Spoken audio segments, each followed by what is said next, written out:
You were listening to a Nerd Room podcast, a member of the Star Wars Commonwealth Podcast Network. Be sure to check out more from the Star Wars Commonwealth on the web at starwarscommonwealth.com and take your first steps into a larger world.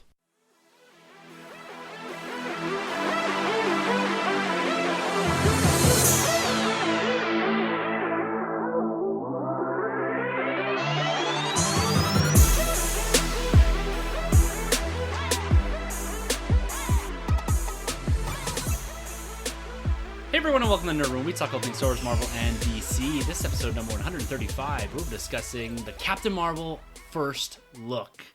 I'm Rhaenyra's Tim. I'm Troy. And guess who's back, ladies and gentlemen? It's Sunjay. Oh man, it feels so great to have you back. To have the boys back in the room, first of all, and all three of us together. It's going to be an exciting discussion this week. I am so stoked to finally talk in detail with images about Captain Marvel. This is the next big Marvel Cinematic Universe film and the last stop before we get to Avengers 4. It's incredible that we got this, and I said this, I threw this out there. This is probably the most excited I've been from seeing stills for an MCU film. Wow, that's a huge claim. Yes, it's everything, and we'll get into it, but it's everything from the throwback to Ronin to the suit.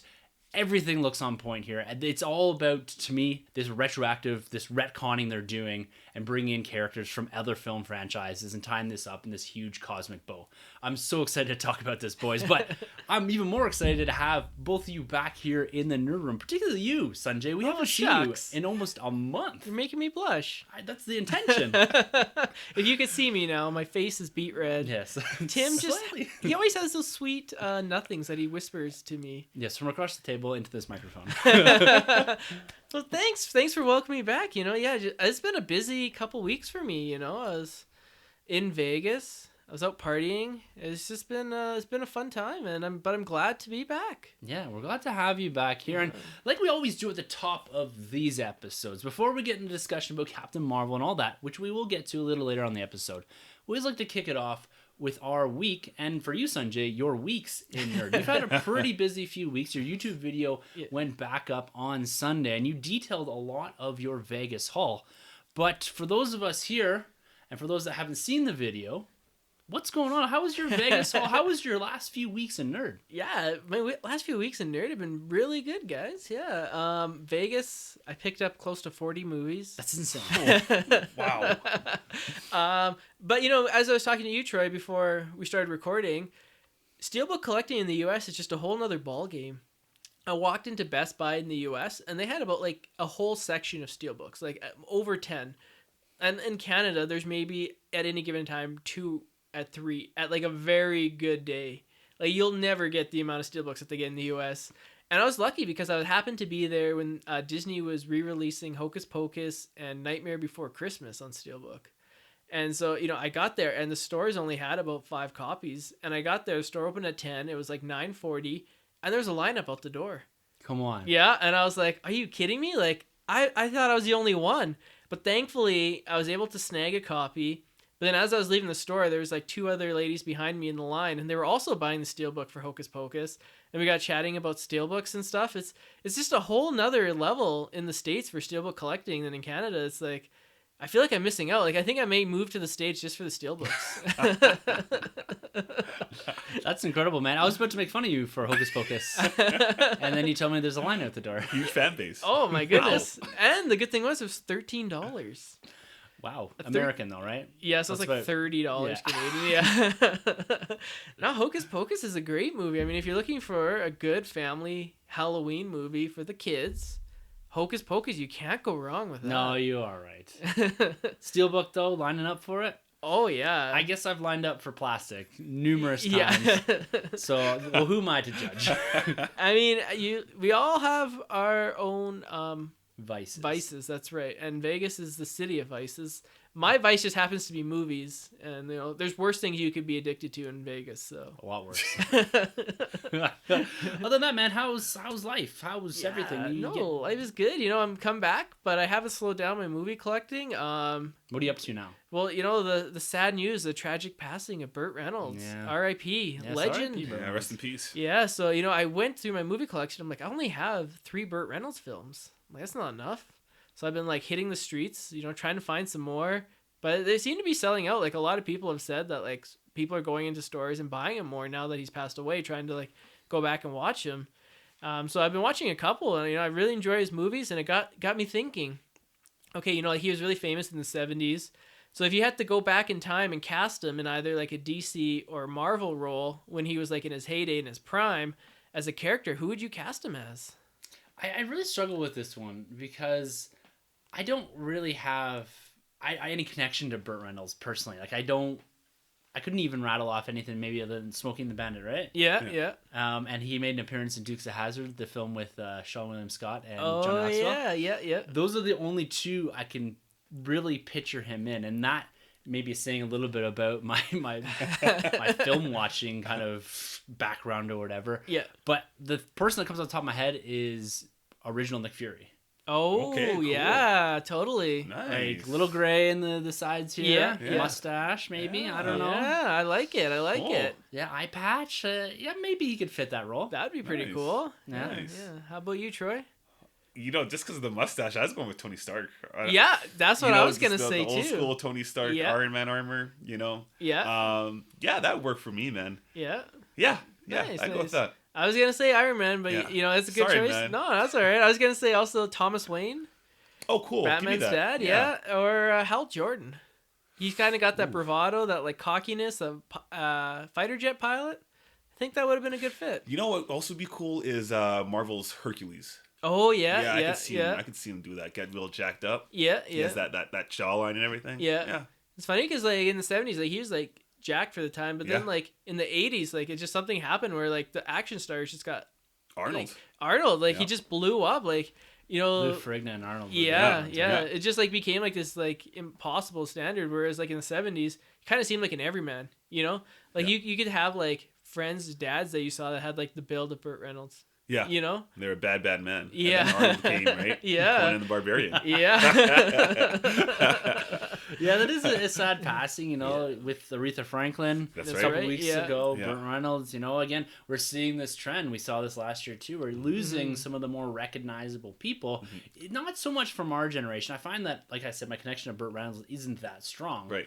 But this is something that, like, as with our parents, they're seeing the people that they grew up with, watching films and TV with, pass away, and it's sort of sad to kind of even project ourselves into the future a bit, and us going through that. Like, we have these people that we've never met, but have this connection to through film, through TV, through whatever, and looking back at, if we were to lose someone else from the Star Wars universe, losing Carrie Fisher was very difficult because it's a character that I kind of grew up with. Yep. And so you're looking at this and it's really sad. And, it's tragic to see these people go, but they're leaving a very long lasting legacy. Looking at someone like Burt Reynolds, Carrie Fisher, Aretha Franklin, like there's a lot there. And I think those people, and I hope that someday I have an impact on at least maybe you two, that Oh yeah, look at my basement. yeah, your wallets.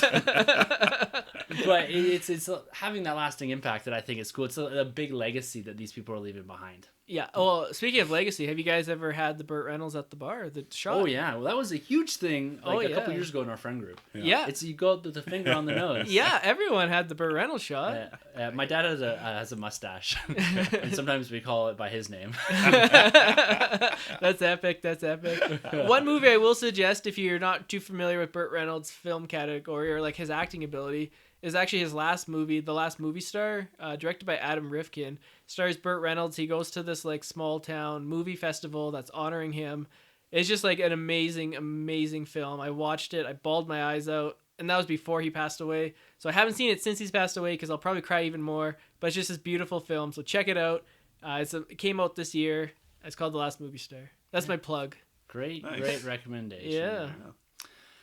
Now, moving on here just a little bit here. It's always hard to pull ourselves away from a tragic passing and that. But Troy, I've seen a lot. I've seen some action on Twitter, and I've seen a lot of people talking about Spider-Man on PS4. Yeah, man. I know you've been playing. I saw your huge setup, the Steelbook. There's the statue. Statue in there. There's a book in there. A sticker. You mentioned the Steelbook already. Man, it's jam packed. This is cool. It's been a good year, because my two biggest things for 2018 was the Anakin Skywalker Hot Toys and get my hands on the Spider-Man PS4 game. And I'm good, man. Like, this has been a great year just with those two. But man, this game, what more can I say? Yeah. It's incredible. The web swinging, you know, every Spider-Man game they try and revamp the web swinging mechanics, but this game just nails it completely. The graphics are incredible. There's people on Twitter that are posting like incredible screenshots because you can actually do like a photography mode in this game where you can throw on filters, you can throw in a background, so you have like a frame of like Amazing Spider-Man. Oh wow. There's really cool things you can do, and you can do it anytime, whether it's a cutscene or in game. Like it's awesome. And the story, I won't spoil anything, so I'm almost done. I'm like 75% way through, and I've collected a lot of stuff in the game. But the story is so fantastic. The relationship between Miles and Peter and Mary Jane's good. That's probably my only downfall is they didn't quite nail the Mary Jane character for me. Just her career path is a little different than I'd like. But other than that, man, this game is incredible. Octopus is in there. Nice. Norman Osborn's in there. Go out there and get a PS4 if you don't have one. Go out there and get this game. It's incredible. There's Avengers Tower. I saw Avengers Tower. You could take a screenshot. Spider-Man can take like selfies with himself in front of like Avengers Tower. I saw I'm gonna get a lot of hate right now. Doctor Strange's house. What's it called? Sanctum Sanctorium. Thank you. There we go. You can see that in the game. There's just so many cool things. There's like little missions where you can go around collecting Spider-Man's like backpacks throughout many different like missions that he's had throughout his career because he's about 24 in this game. So all the high school stuff's done. Awesome game, man. I can't wait to go back home and play it. Yeah, we had to drag him away from to come here and record until you guys got. He's actually playing right now. In the background. Yeah. I've heard nothing but good things about this game. Man.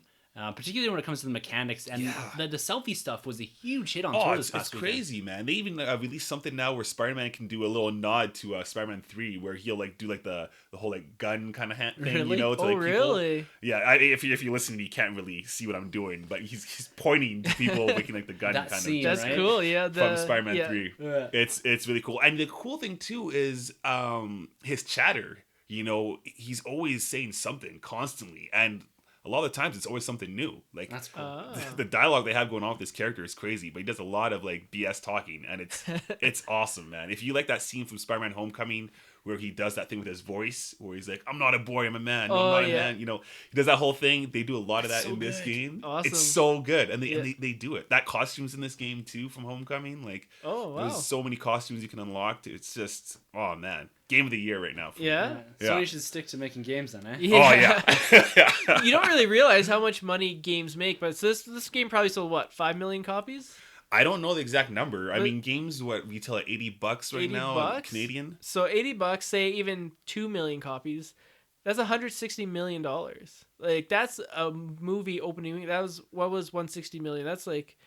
It's higher than Solo. That's higher than Solo. Like $160 million. It's more than that, man. That's a lot of dinero. That's probably more than Homecoming made. And that's not including like DLC eventually that comes out, right? Where you got to pay for like $12, $22 for more content. Like eventually it'll happen. So yeah, this game's gonna make some money for sure. Nice, for sure. So did you find yourself confined to your nerd room playing that all weekend, or did you have a chance to get out on the hunt? You know what? Crazy thing is actually, somehow I managed to go out. Shout out to Alpha Comics. I went and picked up some comic books. Finally, cool thing is I happened to run in the same day as your red and white thing going on. So there's a red and white comic. It's a comic and expo show or comic and toy show. Exactly. So over at Alpha Comics, they had 25% off, which was cool. So I struck gold. Yeah. And so because I've been slacking on my comics, so I got a major deal when I picked up, and I'm all caught up now. So it's good, man. It's good. What do you got going on? Well, I went to this. So there's this thing called the Red and White. I think it's twice a year. It's just a small comic and toy show over at McMahon Stadium, and the only heated part of the stadium. It's an open air stadium for football. But I went there with my dude Joey. Shout out to Joey. Yeah. Nice. He was in hunt for some Funko Pops, and I took the little one as well. She wanted to dress up, so I let her dress up as Elsa and all that. Nice. So we went there and did a little bit of hunt. I didn't do much comic book flipping, but I did get my hands on some vintage action figures from Star Wars. Very Empire Strikes Back focus. Yes. I got Lando Calrissian. I got the Cloud City Pilot as well as an Ugnon. So I'm trying to do it. I was thinking back, and I actually listened back to our 2018 episode or whatever, making our nerdier resolutions and all that. Right.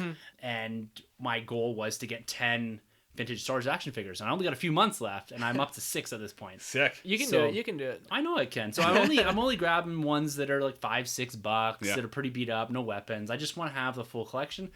And I don't need to have it in like mint condition or perfect shape. I just want to have the whole run. Adds a little charming character to it too. You know? I like Having it. like They're that. beat Yeah. up. They've been played with a little bit. And then I did pick up a Captain America Funko Pop, the Walmart exclusive Infinity War version where he's got the Black Panther gauntlets Right. on. Oh. I went back and forth. Do I want this? Do I want? I had pulled up what the original looked like. It didn't have the gauntlets, so I was like, I gotta get this. My dude Cap. Yeah. And then Joey, he grabbed a Hulkbuster, like the big Oh. one Funko Pop, 6-inch Funko Pop Nice. for $20. Is it from the Infinity War? Yeah. Like the Ruffalo? Yeah, Wow. Oh, Ruffalo. crazy. So he looked at Really? me. He's like, I kind of want this, and I said, it's $20, man. Pull the trigger, or it's Yeah. gonna be gone. Yeah. Yeah. So he picked it up and some Howard the Duck stuff. So No way. Oh, cool. yeah, Nice. so it was a lot of fun. We weren't there for too long, and it's a fairly small show. It's very heavily comic focused. But if you're in the Calgary area, or whatever, I think there's one. There's one in September always, and I think there's one in the spring as well. Yeah. It's a great show. Like you can be in and out of there in an hour and a half if you really want. Everything from vintage toys to more modern toys like Black Series.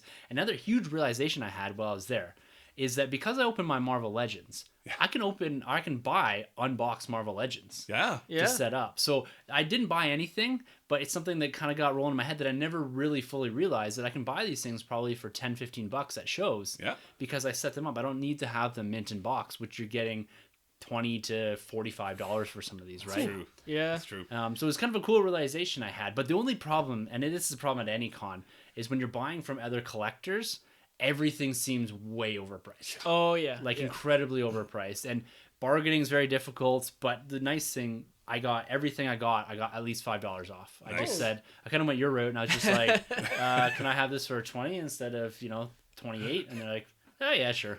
Yeah, So might just a as king well. at that. Yeah. I can vouch for that for sure.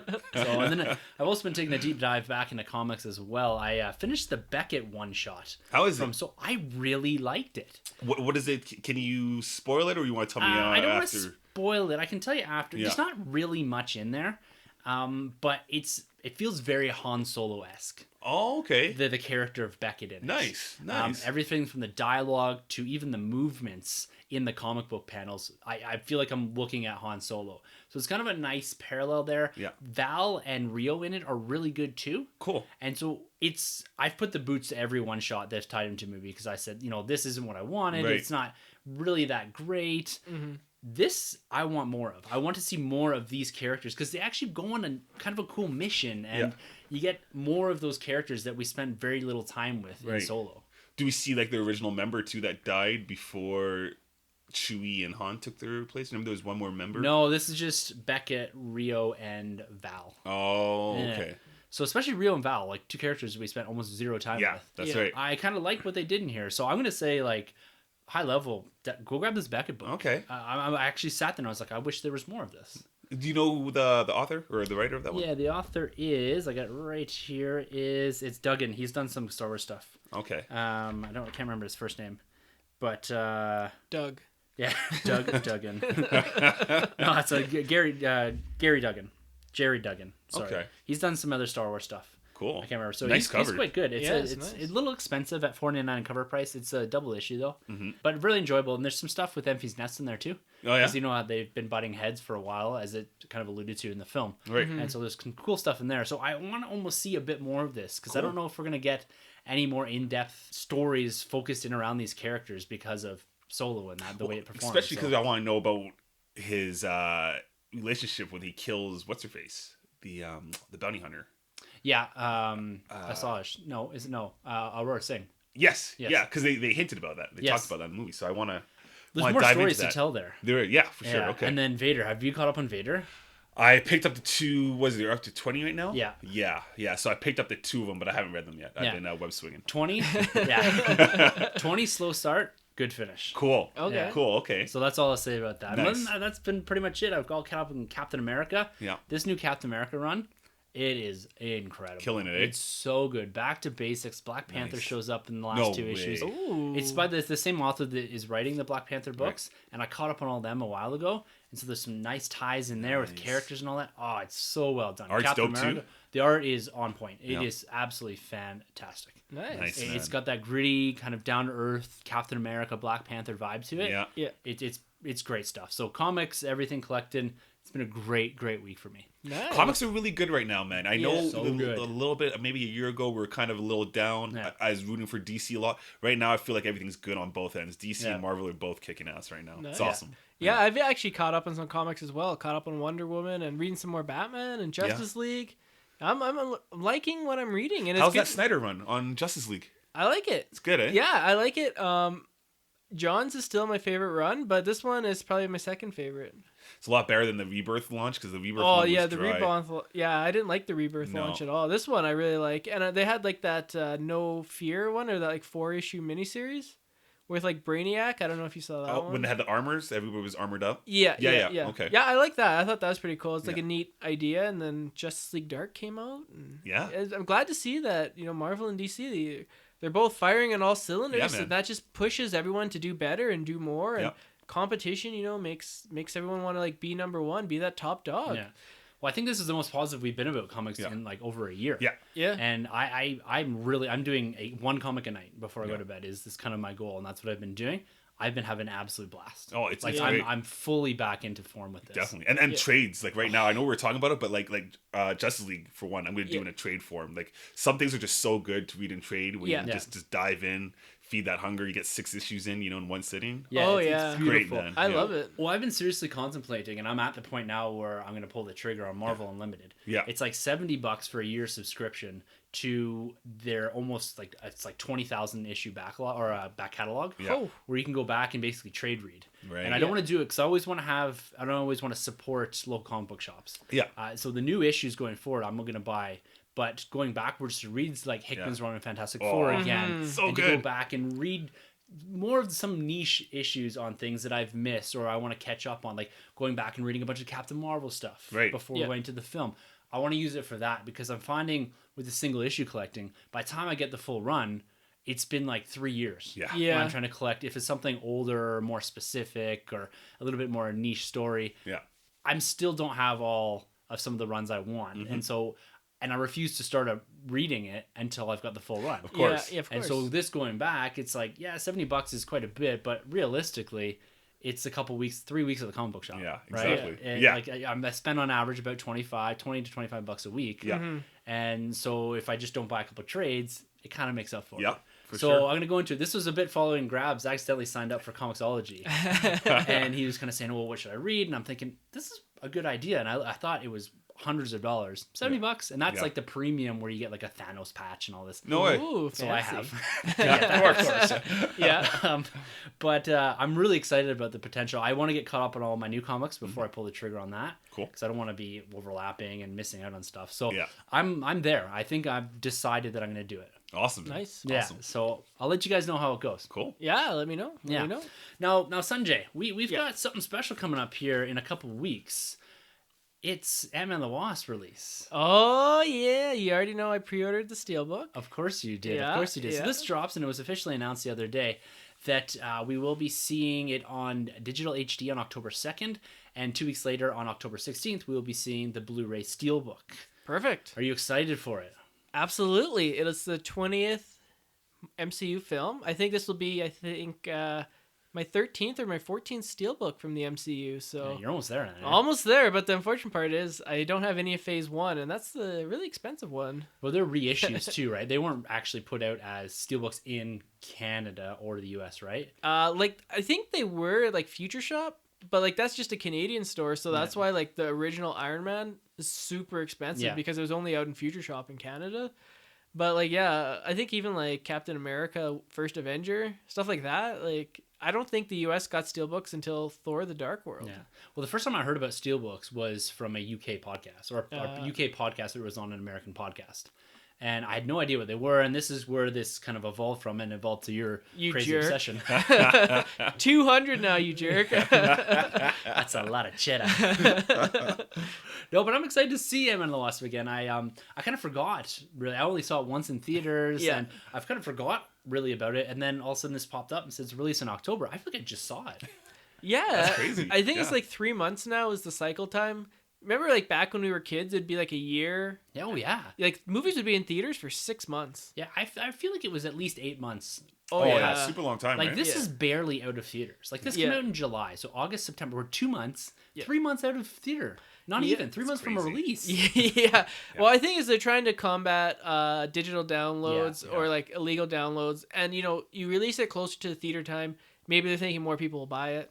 Like increase those sales numbers. That's and- true. I'm surprised they're not a bit closer to Christmas, realistically. Yeah. Trying to hit that, but it's hard because, like you said, it's combating. It really is that. It's get it onto the digital service as quick as possible and get it out in people's hands. Oh yeah. Because otherwise, anyone in university or whatever is stealing stuff off the internet. Oh, for sure.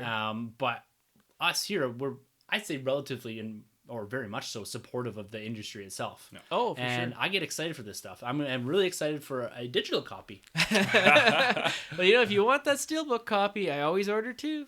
I know you do. when he orders all three of us steelbooks, so for Black Panther or for Infinity War and all that, he ordered 4 copies. Yeah. And he goes through them with a fine-tooth comb. And Troy and I, we say, take the best one, Sunjay. Mine is in a plastic sheet. I'm probably never going to really appreciate it as much as you do. I look at mine every night and sing it to bed. Yeah, Rocket. Yeah. Steelbooks. I'm like Thanos. I got to collect them all. Yeah, that is. I feel your pain. And we talked a little bit last week about the solo release. That comes out in a couple weeks, next week, I believe. That's right. No, next week is Jurassic World. Yeah. And then the week after that Is solo. is Solo. I think it's maybe the 14th is the digital, and then the following week yeah, is yeah. the steelbook. But one cool thing that we now can see from Solo, we talked last week about the extras and all that, but they officially released the Darth Maul scene from Solo online. And what was kind of cool about it is I only saw Solo once in theaters, and I never had really seen that scene again. I went back and watched it like 3 times. Nice. It's a great scene. It's awesome. Some people in the past were debating, about the lightsaber. Why did he turn it on? Why did he use the Force and all this? And it was pure intimidation. Yeah. That's Yeah. right. And I loved it. Was it Sam Witter or is it Ray Park that did the voice? Sam Witter. It was Yeah, because yeah. I couldn't, and I didn't catch this the first time Yeah. because I think I was so off guard. But when I watched it on YouTube, I got all of that, like that old master voice. Yes. It was. yeah. It's so good. Epic, I don't know. right? That's like between that and the Red Red Skull? Skull cameo is better. I Yeah. think. Yeah. But like 2 huge cameos this year. Just awesome. Yeah, Both it's red. incredible. Both with red faces, yeah. Yeah, are they the same person now? Fan theory. Yeah, and you heard something cool about Sam Witter. Yeah, on the Star Wars show on yeah. YouTube there, I guess Sam Witter was being interviewed, and he talked about the process of him doing the voice acting for Maul on the big screen for Solo. And he's talking to Ron Howard, and he said, well, what lightsaber are you going to use for this scene? Ron Howard's like, I'm going to use the double-bladed, Phantom Menace lightsaber. And Sam Witter, being just like the Star Wars guru that he is, he corrected him right away. He's like, you can't. That doesn't exist. It's gone. He's like, the time frame right now either has to be the Inquisitors or the Darkblade, the Dark Saber. I thought, thank goodness this guy's here to correct him, because I think it's important, right, that these guys touch base. Yeah. They have to know these things. And I mean, Ron Howard, he's a busy guy. He's not completely invested in the Star Wars universe, but there needs to be guys on deck, going over their script or any of these kind of things that can correct these things. It shouldn't really be up to the voice actor, especially. But thank goodness he was there to correct that, man. They should hire us for episode 9. They should. Yes. I mean, I would be there with a fine-tooth comb, looking over stuff. Why isn't Han Solo in your script? Yeah, what's going on? This character should be there. More Chewbacca, damn it. Why is Chewie wearing sweats? Yeah. He needs a tank top. Well, it's pretty cool that they're the voice actors and that people that are part of that universe have a vested interest in it. It's not Yes. just a paycheck to them. Exactly. That's part of it, of course. But they have a vested interest in these characters. Mm-hmm. And I want to see, this is another story I want to see fleshed out a bit more, is this Kira Maul stuff. and this underworld part of Star Wars, the connectivity to the Crimson Dawn and everything around that space of the son of Dathomir. Oh. I really want more of that. And I think really the only forum for that now is probably in comics. And given how good I think Beckett was, I would be happy to spend time in that Solo universe, not even looking at Solo or Chewie. Just focus in on some of the periphery characters or the supporting cast from that film in comic book form. Well, I'm excited too because, I mean, obviously now that we've got the announcement of Clone Wars coming back, and we know it's going to tie into the Ahsoka book, we're going to get Maul back, which is going to be just fantastic to see him and Maul, or Ahsoka and Maul, go at it. Ugh, it's going to be great. You can always have Maul, you know, in your life when it comes to Star Wars, because we just never had enough of him on the big screen. Obviously, going back to Phantom Menace. Yeah, so he should have been a continuing right. He really should have. Yeah. Exciting stuff though. I'm excited again to rewatch Solo. Like I said that last week, and I'll say it again. Like after watching this Maul scene, I gotta consume more of this in this universe with Beckett and everything. I got this huge reinvigoration between the MCU, Captain Marvel, everything going on with Solo here. It's exciting right now. It's exciting crazy time. Comic books are firing. It's a great time to be a nerd. Man, it's never been better to be a nerd. I was just gonna say, should we do the 10 movie Star Wars marathon? I mean, there's 10 now. That's a lot of commitment time. We should do. I couldn't even come close to doing the MCU like 3 in a row. I can commit to 9 of those films. Okay. We won't say which one, because the one he doesn't want to watch is the highest selling Blu-ray of 2018. I saw it selling like hotcakes. Yeah. So good for the industry. I mean, that's awesome. Yeah. I think we all got a copy, didn't we? Oh yeah, I did. Yeah, mine might be a little dusty, but that's all. As long as you have it, that's all that matters. Now, one part of the nerd universe, we'll say, or whatever you want to call it, that we haven't spent a ton of time in recently is the Netflix stuff from Marvel. Now, we did a Defenders review with Kyle over at Tommy and Sipper like a year ago or something, and I haven't touched anything since. Now, since then, there was Jessica Jones Season 2 dropped. Yeah. Iron Fist Season 2, or Jessica Jones Season 3. Season 2. Season 3. Is it Season 3? No, sorry, Season 2. Yeah, Season 2. Sorry, yeah. And then Iron Fist Season 2 also dropped within the last couple weeks. Yeah. Now, I didn't watch the first season, but one thing that's got me a little bit intrigued about it is that it's had the largest sophomore bump of a television show ever on Rotten Tomatoes. It went from a 19% Rotten Tomato score to a 52% Rotten Tomato score. Wow. So it has a big bump in quality, and I've heard a lot of people saying good things about it.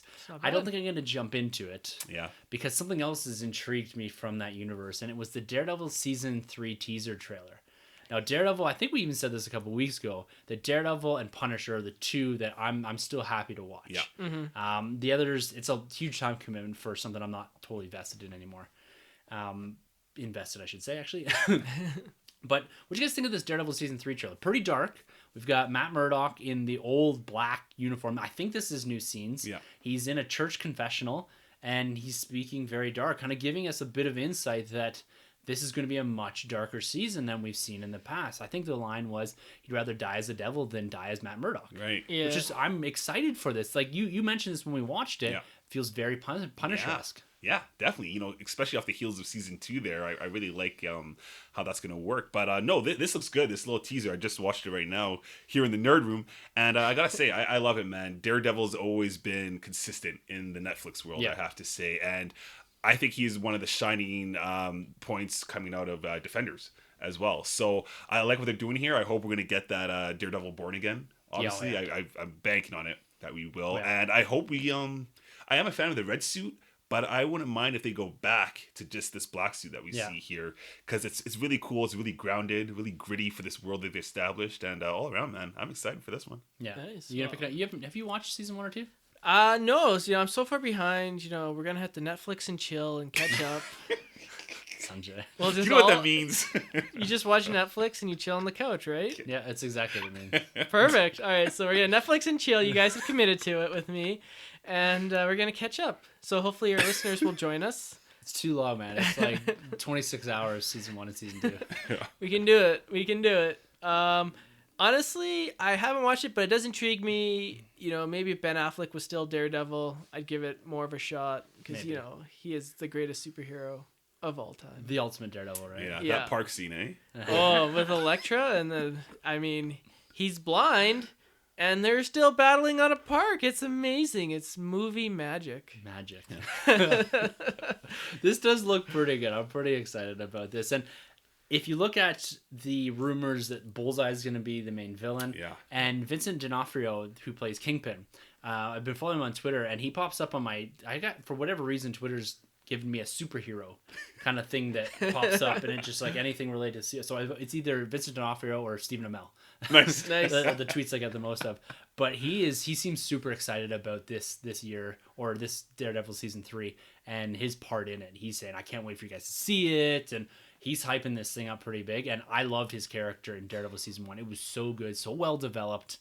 And if they can have him and Bullseye and a very dark Daredevil, Matt Murdock, this has potential to be kind of the pinnacle of that series. Even though the first two were really good, this one has the potential to be the best. For sure. This is a day one watch for me. Yeah, hands down. Is Elektra confirmed to come back in this one? I'd assume so. Didn't she die in Defenders? I thought he saved her. Spoiler alert. You're never gonna watch it. Did he save? Oh yeah, no, they both did bite it. Yeah, they're in that underground thing with the dragon. Yeah, that's right. They were both there. magic Yeah, and because all everybody that. else left. Yeah. Right. Yeah, they had that really weird fight scene that was like, Yeah. it was supposed to be super grounded, but then it had like hip hop in the background. Yeah. It made no sense. With the record scratching, I think. Yeah. It wasn't really good. But yeah, I guess they can't bring her back because that'd be the second time they've killed her. That'd be a little ridiculous. Yeah. So, sorry, double. Dude, I guarantee you're not going to commit now the 39 hours to watch Daredevil season 1, season 2, and Defenders. Oh Yeah. my goodness. Yeah. That's a lot of time. It's a long time. It's a lot of commitment. And basically to watch that much, you'd have to get your wife on board. Yeah. I don't think she's going to be super into Daredevil. We actually got into Daredevil for a bit when our daughter was first born. We would watch it, but then one thing or another, we fell by the wayside, but I was enjoying it. Yeah. I may pick it up again. Always looking for new shows to get into. So. Then just skip over this part when you're listening back to it. Yeah. Spoilers. So we're all on the same page now. Like, would you say the Netflix universe it's separate from the MCU? Like, I remember once everybody was kind of on the fence, like it's still attached. Yeah, now and I tried really hard at one point to make it part of the universe, Right. because I like the actors and I like the portrayals they've made. I think the seasons are just too long. Yeah. The stories have been really good. Like each first season was well done, with the exception of Iron Fist. It's a cool universe. Yeah. And these are characters that we probably would never see otherwise in the MCU. Yeah. I kind of wonder about Daredevil now and, Right. and Luke Cage, if they would have, if they can now have a presence in the MCU. Right. But yeah, I would say it's off to the side. I'm okay with it now being a separate corner universe, adjacent universe, or you can almost refer it to as extended universe stuff. Yeah. Like it's not part of proper canon, Right. but it's stories if you want some sort of supplemental material that kind of nods to it all. So, because some people, I guess, like nobody's been dusted yet, at least because nothing's taken place after Infinity War, I guess. But don't that we've they seen, mention- right? No, I think and it's kinda like before. I don't even know if because I don't know how the timeline works, so it seems very like it's all jammed together. Yeah. Really post Avengers. So I don't know if they've even gotten to like Age of Ultron or Winter Soldier Right. or anything like that, right? That's right. Civil Yeah. War. Like I don't know if they've passed any of that in Yeah. the timeline. I think if you just, and someone's probably mapped this out, but I think that these things are happening. Like I think Defenders happens right after season 2 of Daredevil. Or pretty Right. close, right? Because Right, there's okay. some serious ties in there. Yeah. And then all that other stuff happens before Defenders. Yeah. Yeah. So realistically, I'm not sure. I guess Jessica Jones and Iron Fist pick up after Defenders. So I don't know where it sits in the timeline, but if it's a bit condensed towards Avengers a bit more, and they're not zooming through or keeping pace the same way that the films are, you might not see the effect. It'd be cool if they did the dusting at the end of Daredevil season 3. Oh, that would man. be awesome. Crazy. Yeah, that would really change things for me. That made me probably go back and watch everything. Iron Fist. Yeah. All right, my dudes.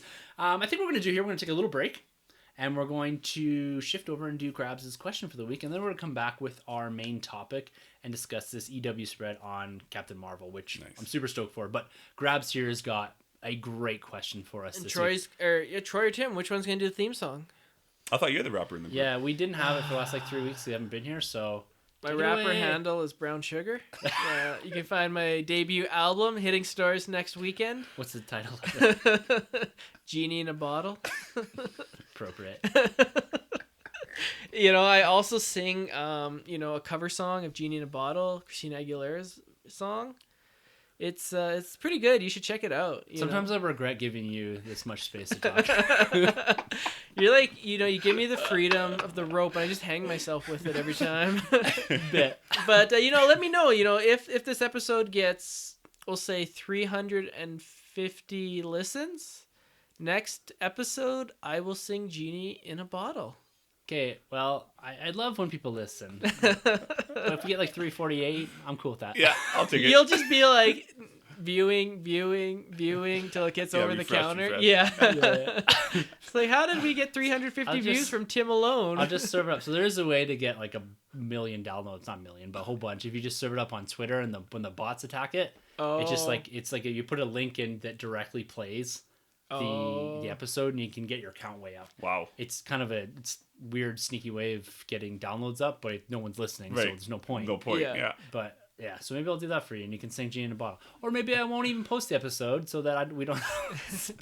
We'll give the people what they want, Okay. It gets the people going. I'm going to put a Twitter poll out, and we'll see how many people want to hear that. Well, what if, we'll say it does hit the 350. What if it hits the 500? What song are you guys going to commit? Then you got to shoot a music video to it. Yes. Will you guys be my backup dancers? No, Troy will be the videographer, and I'll ask Troy to edit it. You gotta be my backup dancers, and we'll wear the same outfits that they wear, and we'll shoot it. You've put way too much thought into this in a very short amount of time. Let's get to Grab's question for this week. I thought that was his question. It was about Christina Aguilera. More or less, yeah. So there we go. That's Grab's question for the week. Thank you, Grabs. Thank you very much, Grabs.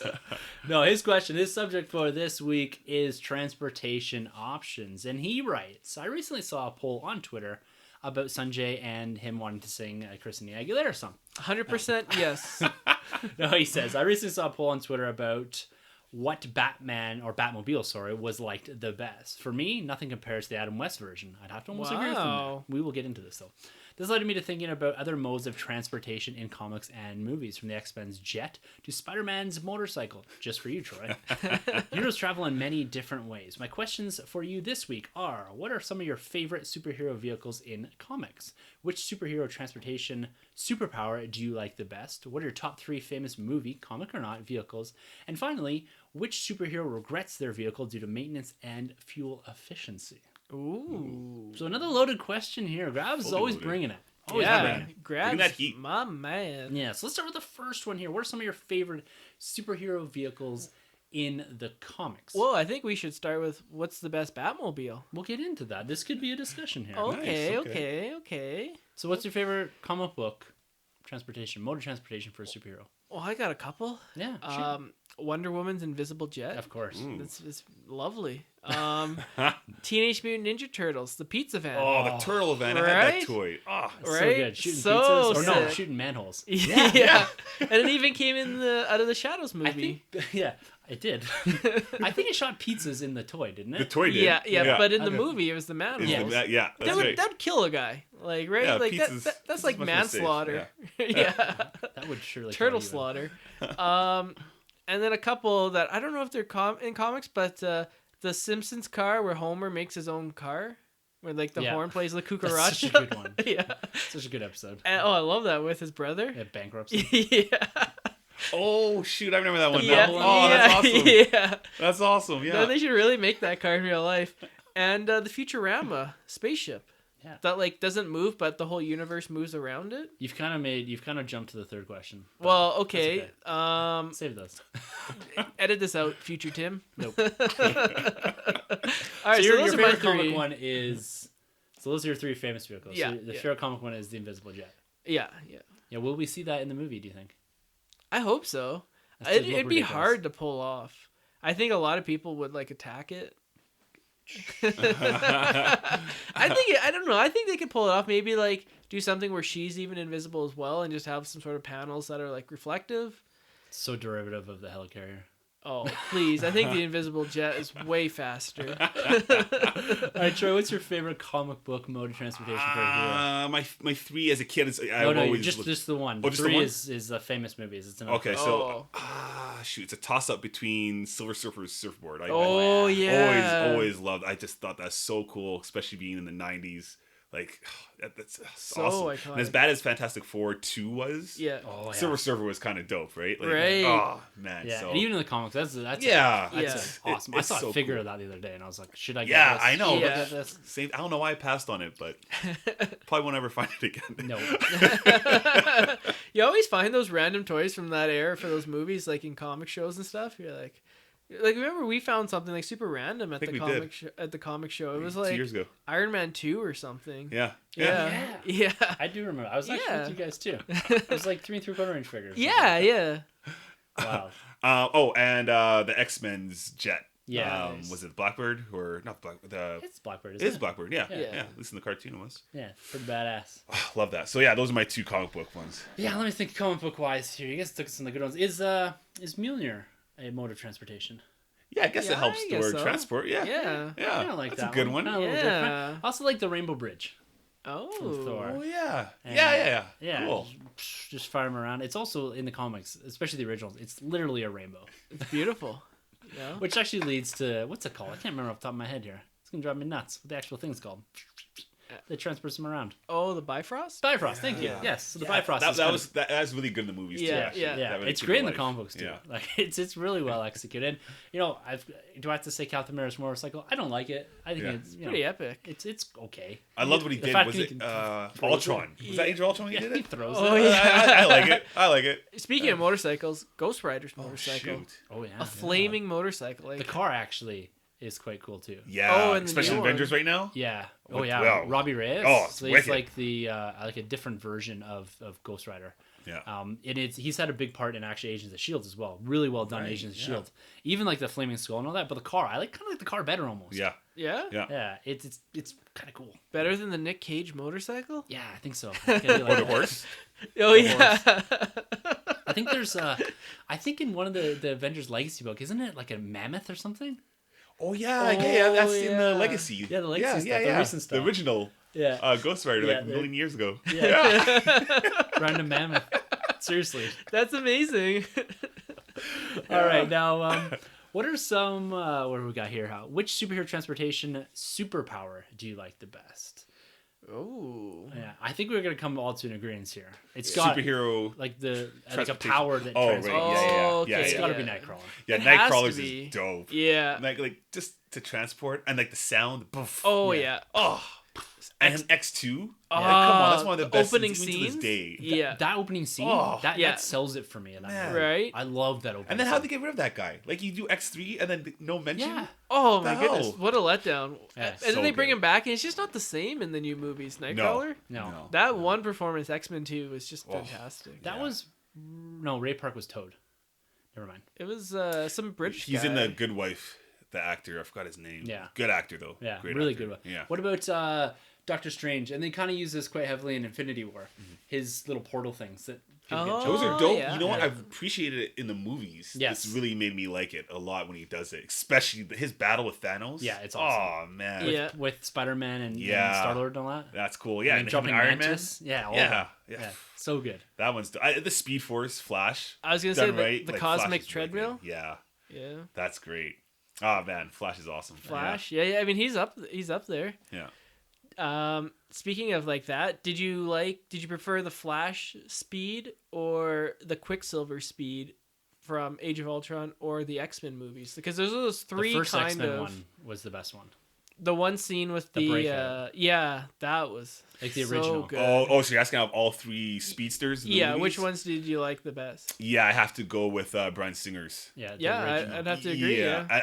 Honestly, on paper, when I heard about it, I thought it's hands down Joss Whedon was going to kill it with Oh, yeah. with Quicksilver, and Yeah. no, and the accent was horrible. I couldn't stand Flash in Justice League. Like I didn't like him at all. They didn't So- utilize the Speed Force quite enough. They did a few Yeah. things in picking the Batarang out of the air and all that. Yeah. Yeah. And I like the race at the end with him and Superman. That was That's, cool. that's, Yeah. a throwback. Yeah, Yeah, yeah, yeah. exactly. Yeah, I would agree actually. I think the Flash is probably my least favorite Justice League character. Yeah, from the and movie. I like him. Like Yeah. especially what's going on in CW. Yeah. Like Grant Gustin's awesome, but this guy, he didn't seem like Wally West to me. no. No. Or, Barry Allen. Yeah. He was Wally West.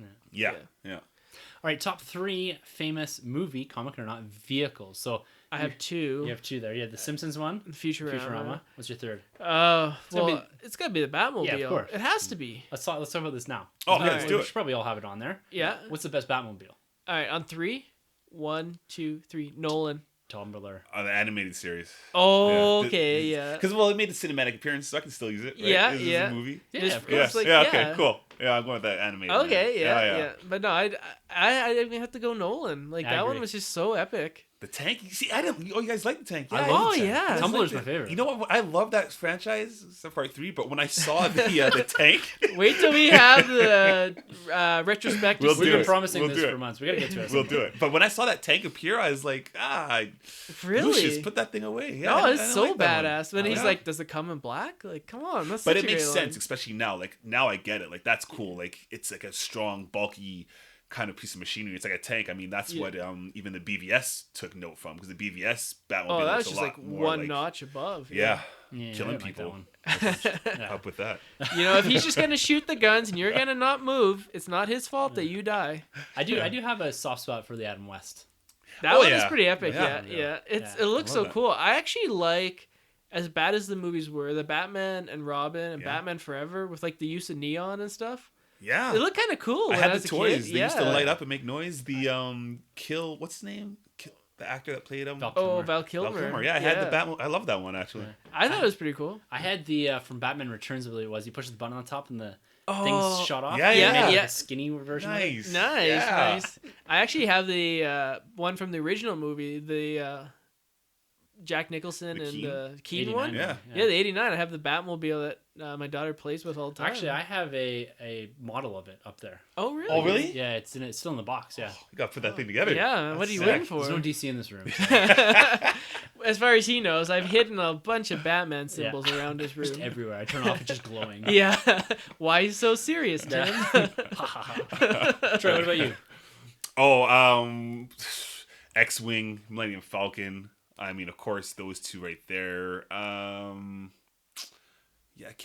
Ghostbusters. Yeah. Ghostbusters. Oh, Sure. yeah. Yeah, of course. That's yeah. a great one, yeah. Yeah, I had that toy too. Yeah, I love that thing. Yeah. Which one, the original or the remake? Oh no, the original. Come on now. Yeah, amazing. I actually still have that at my parents' place somewhere. The toy as The well. original one. Wasn't yeah. it awesome? I might have it here, actually. Nice. I can't remember. That thing was great. Yeah, that's a good one. Makes me contemplate a bit because I definitely have, I love the Falcon, of Yeah. course. I love the X-Wing, but I've always been a bit more partial to the Empire. Like I love the Yeah. look of the Super Star Destroyer, Whoa. but my favorite vehicle in Star Wars is the AT-AT. Oh yeah, of course. Yeah, Yeah, you're an AT-AT yeah. guy. Yeah, I Yeah. love the AT-AT. So Yeah. that's number one for me, or kind of one of the three. DeLorean. Oh, course. yeah. Yes, Ready that's Player gotta One, be in Back to the there. Future. Gotta be in So there. iconic, yeah. Yeah, it's I couldn't. I looked at this and the first thing I thought of was it's Yeah. got to be the DeLorean. Yeah. And then I probably have to go back to.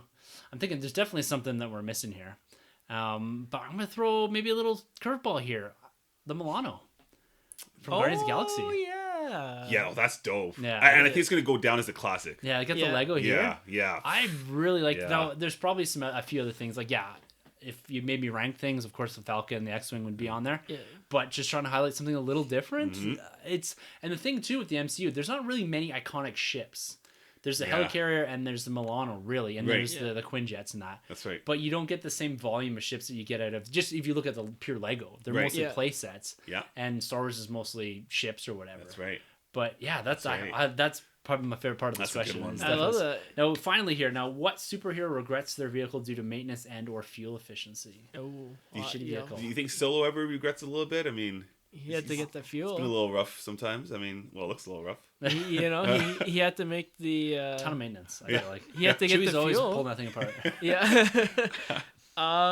Yeah, for maintenance, he regrets their vehicle for maintenance. I'm gonna have to say here. I'm gonna throw this one out here. It kind of fits it, maybe not. The Helicarrier from Avengers 1. Like literally an arrow took it out. Yeah. Those prop blades. Yeah. Yeah, that's right. Not much to that thing. Like I feel like for the size of it and what it's supposed to be doing, basically this floating helicarrier or what do you aircraft carrier. Right. Yeah. Yeah. And for an arrow to take it out, it just seems like a simple thing. It's like you ever stuck a stick in a spoke of bike and it just Yeah. stops. I feel like that just boom, that helicarrier's on the ground. There is a Put it on the left. There's a large chunk of the first Avengers movie go to fixing the helicarrier. Oh yeah. And I don't know why Captain America was tasked with it. He just came back from like the 1930s. Like what the hell does he, or 1940s? What the hell does he know about a flying? It seems to run on some form of electricity. Yeah, that's awesome. I know this one. No. Yeah. Iron Man 3, his armor was junk, the extremist. Oh, yeah. Breaking down every 2 seconds. That was garbage. Yeah. That really kind of annoyed me about Right? that film. Yeah. They kept just like falling apart. Oh, They man. kind of, there's a throwaway line in there about him, it being a prototype suit or whatever, not ready for battle. Yeah. Yeah. But the fact that it just would just boom. It's like tinsel, Yeah. right? Yeah. Oh, man. Oh, what a great question. Yeah. That's a great That's great, question. Grabs. That was a lot of fun. I That's a lot of love laughs. it. Yeah, man. Awesome. Grabs always brings the goods. Comes sure correct, does. man. He's like Betty Crocker or Martha Stewart. Yeah. He's just always bringing the goods. That's going to be the first time and probably the last time Grabs will be compared to Betty Crocker or Martha Stewart. There you go, I man. would say. Well, I Take don't know. that Maybe away. maybe it has. Maybe he has before. Who are we to know? Maybe he makes a lovely like Thanksgiving centerpiece. He might. Well, we'll see maybe someday. You if know, we're lucky he enough. celebrates Thanksgiving on a different day than us. But That's that's true. okay. Yeah. It's the wrong one. But. Yeah. All right, guys, let's steer the ship back over to our final segment for this episode, and that's talking about Captain Marvel. We teased this a little last week because as we were getting ready to record, we got this announcement from Brie Larson on Twitter that she was preparing to break the internet with EW. Now, we're used to these EW spreads. We see them in everything from Star Wars to Marvel, and maybe sometimes with DC, actually. I think they've done a few. Do they do Aquaman? I thought they did Aquaman. Yeah, they did an Aquaman. Suicide Squad? I'm pretty sure. Yeah, they did right? Squad. So they usually release these things, and we're expecting a trailer here in the not too distant future, probably a poster as well. But it's nice to finally see something legit from Captain Marvel, and it's very exciting, as we alluded to at the top of the episode. But what we're going to do here, we're going to kind of run through these photos, give a little bit of commentary around them. So if you're trying to stay far away from any Captain America spoilers, this is the point where Captain we say Marvel? Did I say Captain? You said America? Captain America. Yeah. You just love him so much. I do. He's my Maybe dude. hell make an appearance. Is that a spoiler? Oh, He's stay tuned. Definitely Frozen. Yeah. Maybe they popped him out. Yeah. We're gonna retcon put him Captain back America's in. history. Yeah, like Austin Powers. He Yeah. got unfrozen and they refroze him. Ah, jeez. What we're gonna do, so if you're looking for stay away from Captain Marvel spoilers, Captain Marvel, right? This point we say goodbye. Maybe you guys come back a little later when you're happy to listen to a bit of spoilers, because we're going to break this down, bring in some comic book knowledge, and give our opinion on this. And we're going to start with the cover. And Troy, I know you love all the EW covers. Oh, yeah. They're Big fan. glorious. Did you find any more love with this one? The costume looks great. Yes. Yeah. Costume looks awesome. The head looks photoshopped, like the Black Panther posters. Yeah. And in the past, there's Robert Downey Jr. in Iron Man suits in the past that they literally cut his head off. You have images of her in a suit, Right? literally in the article. Yeah. The And set this photos. looks even. photoshopped. Yeah, it's really bad. The head just seems so out of place. Like EW, come on! I just don't know what's going on. I feel like I can see the lines where they cut it in paint. yeah.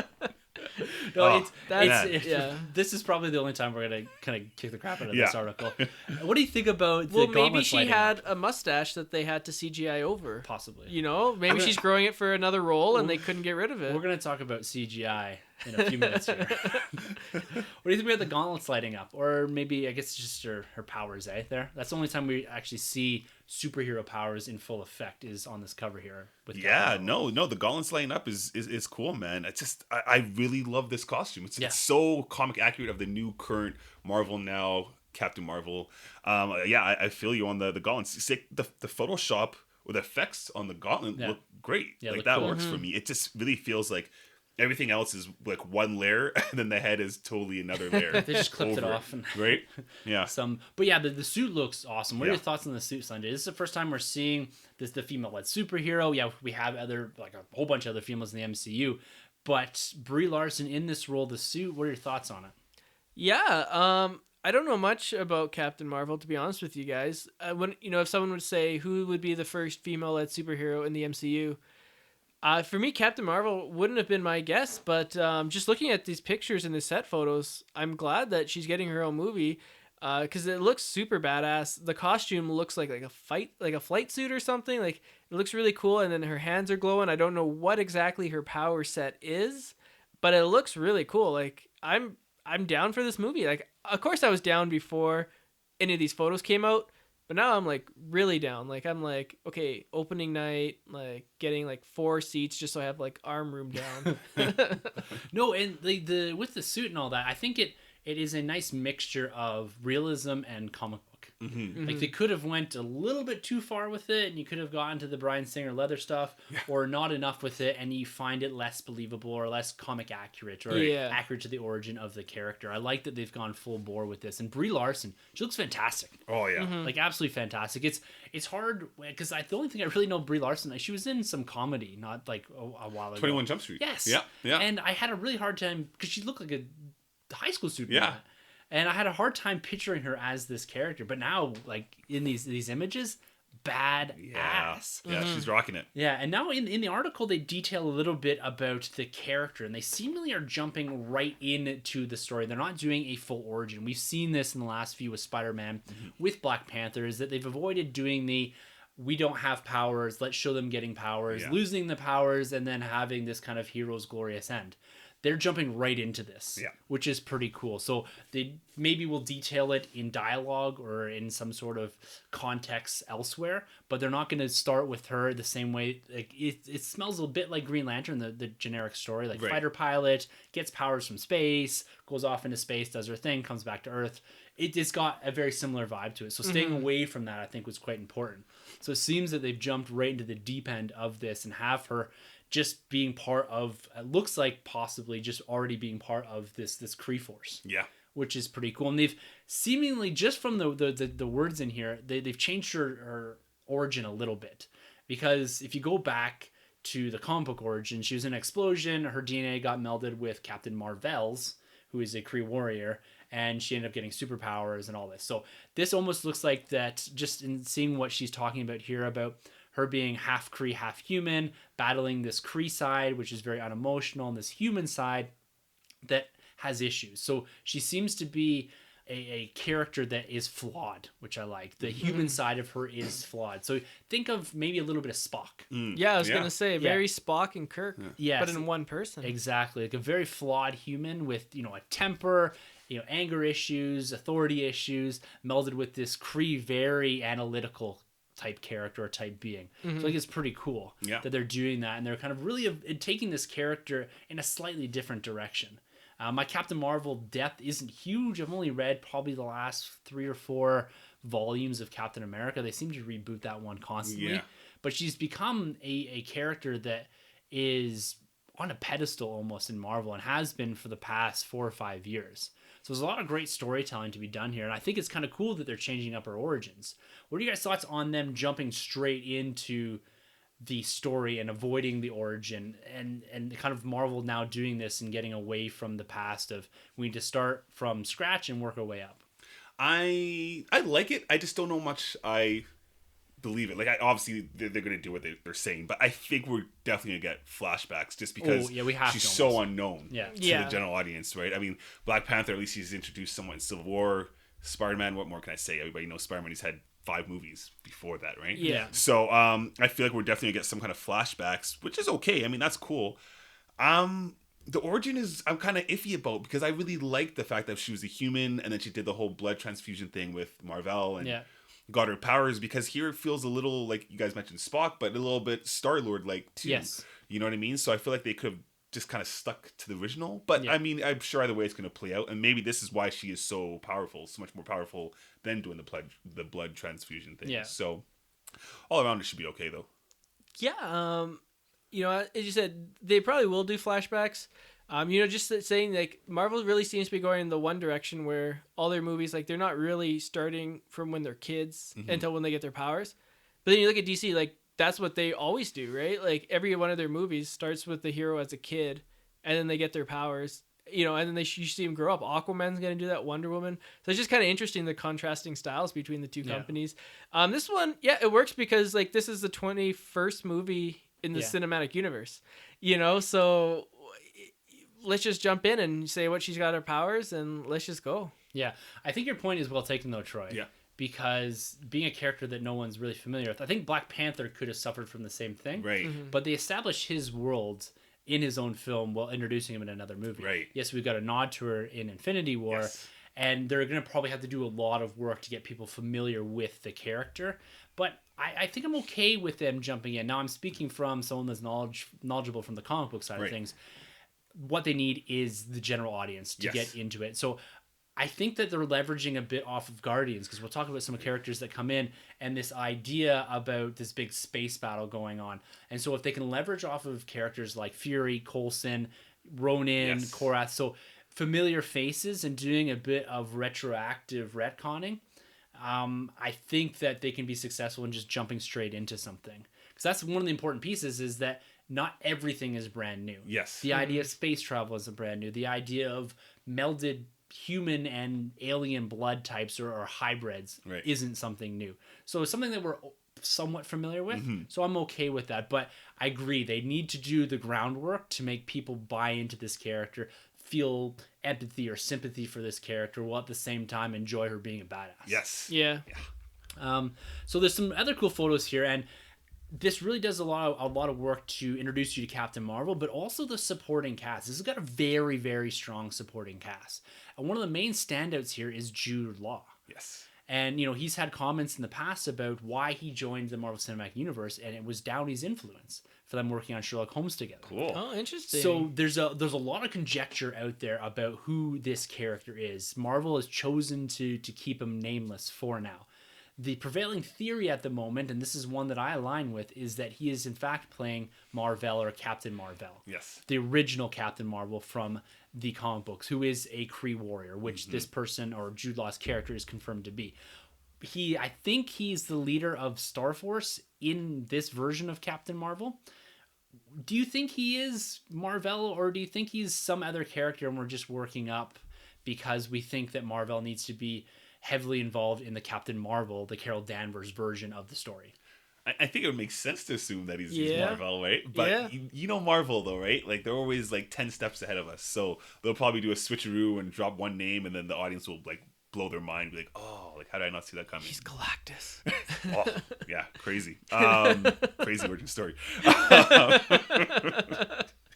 But you know, over under, I'd have to say over. I'd have to say he's Mar-Vell. Yeah, you don't hire Jude Law to play a throwaway character. Right. Yeah. Yeah. No, he's such a good actor. And, I'm going to go with that. Yeah. It makes the most sense. The character has so much legacy. Oh, yeah. In the comic books. Now, recent times, not so much. There was the death of Captain Marvel years and years and years ago.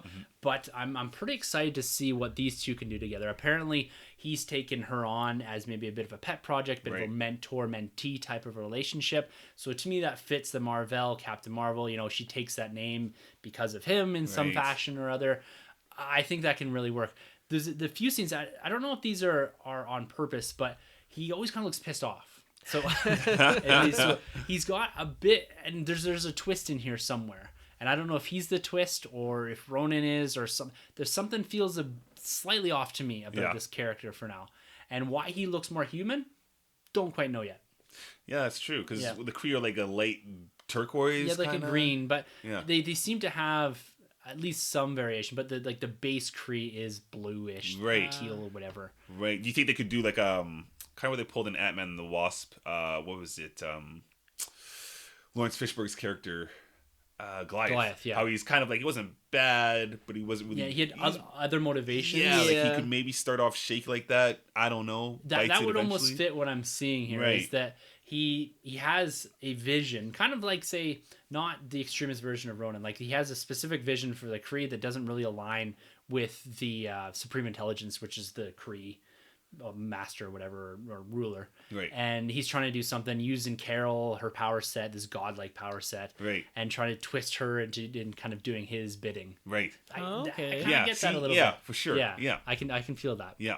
Now, one of my favorite images from the spread is the image of Starforce, which is really cool. It's a comic. It's actually more of a villainous team in the comic books. It's Kree. And some of the characters in here, there's some of the big guys in the background. Well, there's Korath, who is from Guardians of the Galaxy. He has the kind of submarine next to his head. He's the first guy that Star-Lord meets. Great throwback to that. There's, I believe, Jude Law's character is in this, Ultimus and Captain Atlas, which are two characters from the comic books as well. And there's Minerva. So she's the female. She's a sniper. Oh. Really cool characters. They all have that blue. Most of them have that blue hue here. And then Ronan the Accuser. Yeah. I am so pumped that this character is in this film, played by Lee Pace again. Great actor. And we didn't get the Ronan I think that we wanted in Guardians of the Galaxy. He was this extremist version of Ronan. We may see somewhat of a backstory to Ronan in this, why he goes that direction, why Korath goes with them. Yeah. So it's kind of cool. They're telling a little bit of a side story, kind of interweaving major parts of the Guardians universe, and we're probably going to see some more of the S.H.I.E.L.D. stuff. So this is a nice melding of the Guardians, a Captain Marvel, and, origins of S.H.I.E.L.D. type story, all in one film. But seeing him here in the proper green, like we've seen him in the comic books, he's Ronan the Accuser here. I'm super pumped about this. Oh man, he looks good. He looks really good. I guess rumor has it that the same icon on Captain Marvel's chest there is spotted somewhere on his hammer. Oh really? Supposedly. Not in this photo necessarily, but just in general, I think. Even if you can go back in Guardians. Yeah, I can see him just zooming in here. You can definitely see it. 100%. Yeah. So that's pretty cool that they put that in there, that detail. But I'm glad to see this character, being in his original form, like you mentioned. It's here in the nerd room right now in a Marvel Legends 6-inch scale, looking great. And man, I'm great. I'm really excited because I really do like this actor, and I feel like it's a missed opportunity. As good as Guardians was, he was a missed opportunity. I feel like now Marvel's on the right course of correcting their villains, and I feel like this guy could be someone maybe you'll even be behind. Who knows? Remind me, does he die in Guardians? Yeah, in the Ultimate Dance-Off. Yeah. Oh yeah, maybe he's here to be a dance teacher. Well, this takes place before, right? So he doesn't know. So it's gonna be like Step Up, and like he's 3D. gonna fall in love with Carol, and because he's from the wrong side of the tracks, jeez. and she did ballet, and he was more a like punk. Honey. Yeah. Okay. Come on. The interesting thing I've taken away from this photo outside of Ronan and the Star Force here is one, her suit, which looks pretty cool, which eventually gets evolved into the red and blue one. Yeah. But she looks pretty pissed off at Ronan. Mm-hmm. And so it'd be interesting to see their relationship, if they have more of an antagonistic relationship, if we see Ronan playing more of the kind of Kree warrior, the celebrated warrior, and she's kind of on the outside a little bit. Yeah. So it's going to be cool to see maybe Ronan in less of a villainous position and more in a hero, at least to the Kree. Right. So there's a lot of work they can do in here. Yeah. I'm pretty excited for this. I feel that. And then the image that gets us all.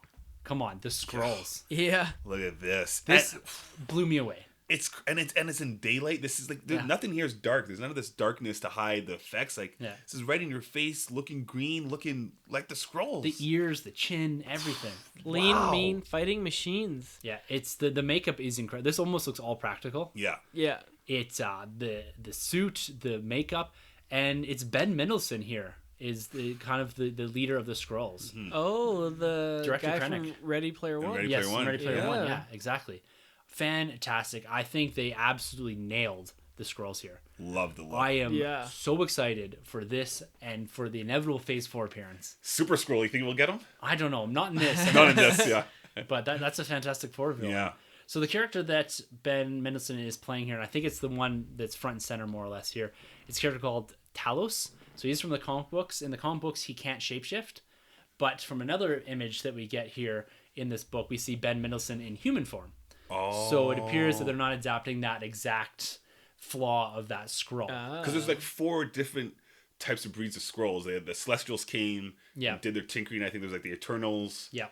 The regular Skrulls that we all know, and there's 2 other kinds, right? Yeah, I can't remember off the top of my head. It's crazy. Okay, good callback though. Okay, yeah.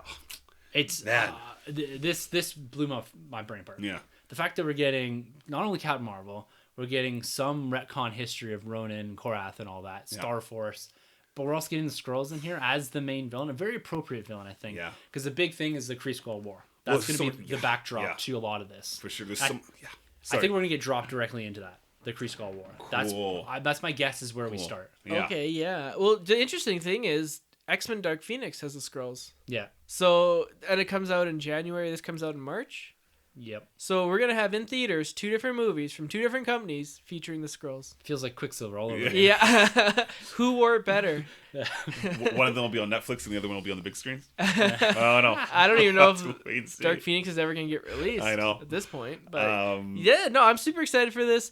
The Skrulls look pretty sweet. And I think they're going to look even better because there's no effects added, CGI and stuff. They always touch it up in post. Yeah. So as good as these guys look, stay tuned because they're gonna just look even better in March. Well, and I think they're here to stay. I think this is just Yeah. the beginning, like you and I have been talking about for a while now on the podcast, that we're definitely going to see these guys pop up. They're just planting the seeds here. This isn't Cannon Father for sure with these guys. Right? Yeah, this is the start of something much bigger. And the fact too that Ben Mendelsohn's playing the villain here, the main villain. This is a guy that if he's going to stick around, I'm very pleased for that. And the fact that we're going to get the shape shifting CGI at some point here, because he's gonna go back and forth. It's gonna be so good. It's gonna be crazy. Yeah. I'm going back to, you mentioned the origin of Captain Marvel's change, so we don't know who her parents are gonna be necessarily yet. Then, and that's the big pivotal piece of it is, did she have a Kree mother and a human father, very much like Star-Lord, right? Or is it some weird, because the Kree have been known to like tinker with DNA, so they're the reasons for the Inhumans, right? And it was this explosion, so it was more of an accidental type of occurrence for Captain Marvel, right? And they're playing a bit of this two breeds and the struggle and the battle, the internal battle between the two of them. So I kind of like that for personal development of Carol Danvers. I find that if she can strike a balance or develop the character based off of that, I think that will go a bit further than her having this kind of like spontaneous event where she gets the DNA. But you run into the Star-Lord issue, right? Right. Who's her father? Is Jude Law her father? Right. Is it, so there has to be, is she an experiment? So they got to figure some of that out too. Right. And we'll get it at some point here. Yeah. Now speaking about CGI and the excitement around CGI, how about this Sam Jackson, Nick Fury, very young Nick Fury, 90s Nick Fury. Yeah. This technology, and I'm going to throw a bit of a grenade at DC here. This is a still image of this de-aging technology. Now, they've never given us anything like this. This is usually for in-movie consumption only. Yeah. Like we saw, they did it with Michael Douglas. Yeah. They did it with Robert Downey Jr. Robert Downey Jr., Michelle Kurt Douglas, Pfeiffer. Michelle Pfeiffer. So they've gotten very good at this technology, or with this technology. Yeah. And it looks like Fury's going to have a reasonably sizable role in this. Like, they've taken this to the next level. We're used to seeing this for, a finger snap. Right. I think the longest we've ever gotten is the Downey stuff. Yeah. And in Civil War. Yeah. This, we may have 15 minutes of screen time with Samuel Jackson throughout this whole film. I'm just guessing here. But there's a reason they threw this up, right? They're like, look at what we can do. It looks awesome. 2 eyes, young-looking Samuel Jackson. Very Pulp green Fiction. Asian. Yeah. Yes. Yeah. So I'm excited for what they can do here with S.H.I.E.L.D. because, again, they're building history, with Ronin, but they're also doing a S.H.I.E.L.D. thing here. Mm-hmm. I mentioned how they're melding so much of this universe. Clark Gregg is back as Agent Phil Coulson. Yes. So they're going to be applying this de-aging technology to him. He's going to have to be like a teenager. Yeah. Or something, like early 20s. Yeah, that's going to be crazy. Yeah. Yeah, he'd be a rookie, right? Oh, yeah. If Samuel Jackson's in this position, like he's got, like, I'm not sure how close their ages are. They got to be 15, 20 years apart in real life. That's crazy. I wonder if we'll see, that'd be crazy if they had his dad in here. Because, in the comics, right, his dad is the original Nick Fury. Yeah. I don't know who knows if they'll do it. But, yeah, this de-aging effects, I swear every film that comes out, it just gets better and better to the point where it's just like, man, you don't need to have to cast a young Indiana Jones. You can just get Harrison Ford to play a young Indiana Jones. Yeah, right. I think that's where we're heading. Yeah. Well, and that's what's so awesome about the continuity of these films is that we don't have to recast a younger Nick Fury. Yeah. They can just use Sam Jackson. Right. Yeah. Just change his face out. It's fine. Yeah. Like, it's great. And, this is going to connect very nicely to the end of Infinity War. We threw that theory out last week in the Avengers 4 fan theory podcast that we did about the connectivity between Doctor Strange, Carol Danvers, and Nick Fury potentially here. Go back and listen. Yeah. It's an incredible, it's not our theory. It's a theory that's out there. We credit the person that came up with it. Mm-hmm. But, man, this de-age and stuff, absolutely unbelievable. It's great. And even Samuel Jackson himself, he said himself as reaction was just impressed all around, right? Yeah. So, I'm sure his wife was too. Now, the last photo we're going to talk about here before we sign off is one of Photon. Now, this is a character. I don't know if this character, Maria Rambeau, is in the comics, but her daughter, which is referred to in this article, Monica Rambeau, is a current character in the comic books. So she seems to be playing one of Carol's oldest friends and ally. They're both, we see both photos of them in these fighter jets and all that. So it's gonna be interesting to see how they develop the groundwork there for that relationship and how they play off each other. The only question I got about both of these photos with both her name's Photon in this, is the timeline seems a bit funny to me here. Was she on Earth first and then left doing this fighter jet stuff, then left, or did she come back to Earth and become a fighter jet pilot? You know what I mean? That's kind of cheating, because if you've already flown the cosmos, then you come back to Earth and be a fighter jet, you have an unfair advantage. Yeah. Well, and that throws a bit of a wrench into this idea that I had said, we're going to jump straight into the Kree-Skrull War, is that it doesn't make sense for her to come back and be a fighter. It makes sense for fighter jet pilot, leave, right, then come back for some reason. Right. So I don't know how they're going to work all of that, because depending on where I am in this article, I have a couple different opinions, but the fighter jet thing is what throws me off. That seems like a reasonable origin story. She was a fighter jet pilot. Oh, she found out she has powers, takes off to space, does her thing, comes back for some reason or other. Right. Yeah. That seems like your normal origin story type. Yeah, that's true. Of story. Yeah. So I don't know. So you're guessing obviously then she found out later that she had. Well, the assumption is that, and just from reading the article, that they kind of jump right into it. Right. Yeah. That they don't really do a backstory. So what's her reason for coming back to Earth as well? Right. You're flying around on the Star Force. Yeah. What's your reason? Why come in? Unless she gets booted out.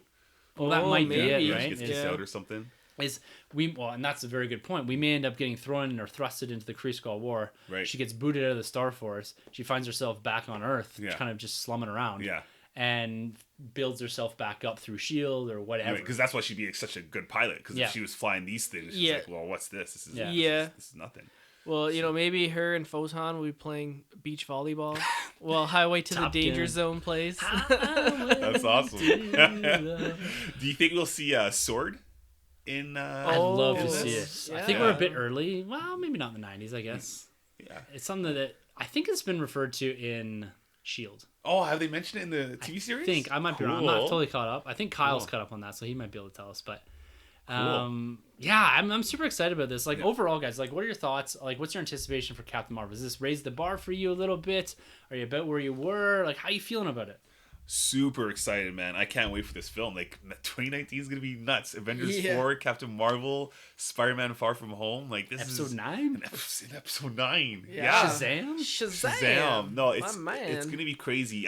I love Brie Larson here. She looks great. Seeing that costume, I'm just like, man, this would have looked so cool on Charlize Theron, because I still think she would have been just a wicked Captain Marvel. But all around, no, I'm still impressed here. And the set photo, or not even the set photo, the original image that we see here as opposed to the Entertainment Weekly. The cover, Yeah. This one's way better. But that costume is just fire, man. The costume designers over there at Marvel Studios is top notch. Killer.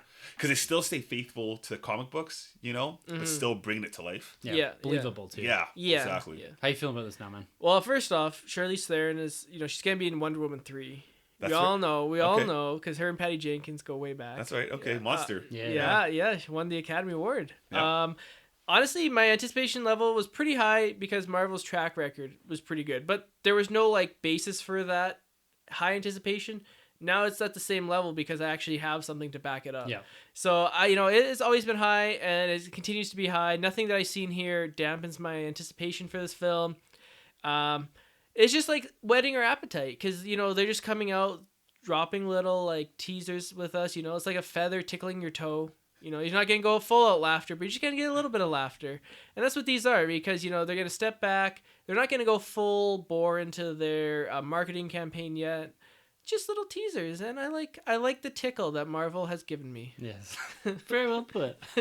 No, I agree with you guys fully. I'm super stoked about this film. I said this over to Mark Artsef over on his kind of small community on Patreon. I said, this is the most excited I've been for an MCU film based off stills. I said at the top of the episode, I'll say it again here. This did something for me. I don't know what it is. It's between Captain Marvel, the Ronin stuff, the Skrulls, they gave us a nice insight into bits and pieces of this film without really giving away much. We knew all this was coming, right? But seeing it fleshed out now, absolutely incredible. This movie, I think, is going to be huge, huge. If we're doing the fantasy, which we will do next year, it's going to be at the top of one of our lists, because I think this movie to me has a very Iron Man feel to it. I don't know what it is. I don't know if it's just because she's standing in the desert here or what. Yeah. I've got that vibe to it, and I think that it could play like an Iron Man, but also play to the significance the same way that Black Panther did. Nice. And it's in that March time frame, big window. Oh, yeah. This has potential to run away with a box office. Definitely. And I think it has really high potential to be a real standout in the Marvel Cinematic Universe. They have the great track record. Yeah. More recently, even so. And if they've put the time into this character, they've waited long enough. Yep. Yeah. And they're building this into continuity proper. This is her introduction before Avengers 4. This is the film that they're going to need to say, this is the reason why Nick Fury called her. Yes. This is the reason why she's in this film. And it's going to be a proper torch passing. This is the beginning of it. She is going to take the reins from an Iron Man, from a Captain America. This movie has to do it. And from just these stills, the trailer is going to probably blow us all away. I think it's going to be next year's Black Panther. Yeah. For sure. Wow, this is high I think praise. it's going to be big. I don't know. Like, I don't know if it's going to get to the point where it's like we have to take it off our list. I don't know. No, I don't. No more taking off the list because Black Panther overtook Avengers 3. I know. Yeah, I so know. we just never know. Well, I think we'd have to take off Avengers, though. Like, next year. No. We keep it on the table? You got to keep it on because you got Episode 9. True. And then whoever gets the third pick, if those two go 1-2, will get 2 back-to-back. And we'll get Captain Marvel and something else. So you guys are thinking Captain Marvel's well over 400 mil at this point. I think it's going to sail upwards of that domestically. Wow. I got to see the trailer. I can't. Well, I can't agree, see it. yeah. Yeah, Based just based off like here, like internet chatter, we all go on the there's boards. a lot of internet chatter of people saying that this is going to be a dud. I don't think so. They I haven't don't had a think so dud in 20 movies. What are the chances the 21st is a dud? Yeah, I know. It's weird. On Twitter, I did hear or see some people saying it's going to be a little bit better than Ant-Man numbers, which I was like, I don't really? think so. I think know. it'll be high. I know, right? Way. I know. I think it'll do better than This that. is man. For sure. This will open if I would say the lowest it'll go is a Wonder Woman opening, which was 111 or something, 120. Opening Wonder Woman was I think like 105. Yeah, it's gonna do 100 plus easy. I think this like I said, and like you said, Troy, this has the potential to be a Black Panther. Yeah. I don't know if it will have the same like cultural impact that Wakanda and Black Panther did. Right. But I think out of the gates, the position it's in, the significance of this being the first female-led Marvel film. Yeah. Look at what Wonder Woman did for the genre. Yeah. This is like another step in that direction. Yeah. And I think it has major potential. And what I'm seeing here, like for the Marvel fan, they're catering to a lot of likes here. There's a huge appeal, a broad appeal to not only the Captain Marvel fans, but the friends of the Kree and the Skrull and everything. Like, The Guardians fans. Yes. Oh, that's true. And it's too, already had a yeah. hard push after Infinity War. Yeah. I mean, Yeah. as like a little teaser right there. Yeah. And they're gonna build this. They're gonna build this as, this is what Captain Marvel is. She's awesome. She's this, but also you need to see this before Avengers 4. Yeah. Yeah, Exactly. Like it's gonna be your prelude to Avengers 4 essentially. Yeah. And so they marketed Ant-Man and the Wasp in similar fashion. Like where were Ant-Man and the Wasp? Yeah. And that movie's done better than Solo Yeah. domestically. Yeah, Wow. it's pretty crazy. It just passed it, I think, last weekend that's even. crazy. Yeah, who would have guessed? But Not us. I actually thought going into Ant-Man, I thought it was going to do a little bit higher box office wise because it did like 213, which is by no means an Ant-Man sequel doing over 200 million. It's fantastic. It's done over 6, I think, globally. though. Yeah, like it's done is really crazy. well. Yeah, but my thing is like I thought it was better tthan Justice League, I think. Ugh. If not better than Justice League. Big things come in small packages, I guess. There you go. But I thought it was going to be even more of a bump for Infinity War because everyone came out of that film. You had Black Panther, you had Infinity War. You could argue those are the 2 best MCU films to date. Everyone, like that's like 1.3 billion in domestic box office, and everyone's like, "Oh, this is MCU can do no wrong." And then for it to go like way down, like I was thinking Ant-Man and the Wasp when we took it would do well over 300 mil. Maybe my expectations were too high. But I definitely thought it was going to be like 300 mil easily because of the residual effects. Like Iron Man This is a big bump 3. opening weekend and all that, but Yeah. this time frame too, July. This thing was buried Yeah. in other films too. Yeah. Captain Marvel's got, I don't know what comes out around it, but if you look at Black Panther came out in February, that had like a 3-month run Yeah. of almost nothing. Yeah. There's no competition. And coming out in March 2019, it could have a month and a half where there's nothing that's comparable to it. Right. I think there is like a big Disney production coming in around there. I may be mistaken because I'm not too sure, but I think Shazam comes out in April as well. Yeah. So I it'll can be run a into couple that. weeks. Shazam's going to be another big one, I think, too. I think so too. But anyways, guys, that about wraps it up for us But here. I want to keep talking. Yeah, I know. We're running up on our hour and a half. This is our hard stop, the hour and a half mark. Please here in pay the Nerd Room. $1.99 for each additional minute. Yeah. So we got about 10 seconds to finish here. That's what she Anyways, said. it's been an absolute blast talking nerd again with the three of us in the Nerd Room. Hopefully our audio held up because we were having issues with it. We fixed it, but we're not going to know until we finish this recording if it's shit or not. Well, that's because he called the IT man from India, and I came and fixed it for you Yeah, guys. you got it. Just walk into the room. There you go. Did you try to restart your computer? Yeah. It works 100 times. Anyways, if you'd like to be part of the Nerd Room, you can always email us at thenerdroom@gmail.com. You can hit us up on Facebook or YouTube. And you can always catch us on Twitter. Our handles are at the end of the episode. And give a big shout out to our man, Rob Way. He does endorse us from Emotionally 14, so go check out everything going on over at emotionally14.com. And you can always grab everything that we do at thenerdroom.net and StarWarsCommonwealth.com as well. Go check out the rest of the Commonwealth. Everyone is just producing incredible content. Except for that one podcast. You know who you are. Yeah. Listen to Sunjay. Anyways, until next week, everyone. For the Nerd Room, I'm Tim. I'm Troy. And I'm Sunjay. Welcome back. And thank you for entering the Nerd Room. This has been a Nerd Room podcast production. You can find our hosts, Tim, Troy, and Sunjay on Twitter at TheNerdRM, TroyTheBoy87, and Sunjabby. For more content from the Nerd Room, check out thenerdroom.net. And don't forget to subscribe to the Nerd Room on iTunes, Podbean, and YouTube. Be sure to head over to StarWarsCommonwealth.com to find more podcasts in the Star Wars Commonwealth Podcast Network, including Talk Star Wars, Tumbling Saber, Generation X-Wing, Rogue Squadron Podcast, Skyros Podcast, and San Diego Sabers. Follow the Star Wars Commonwealth on Twitter at SW Commonwealth and take your first steps into a larger world.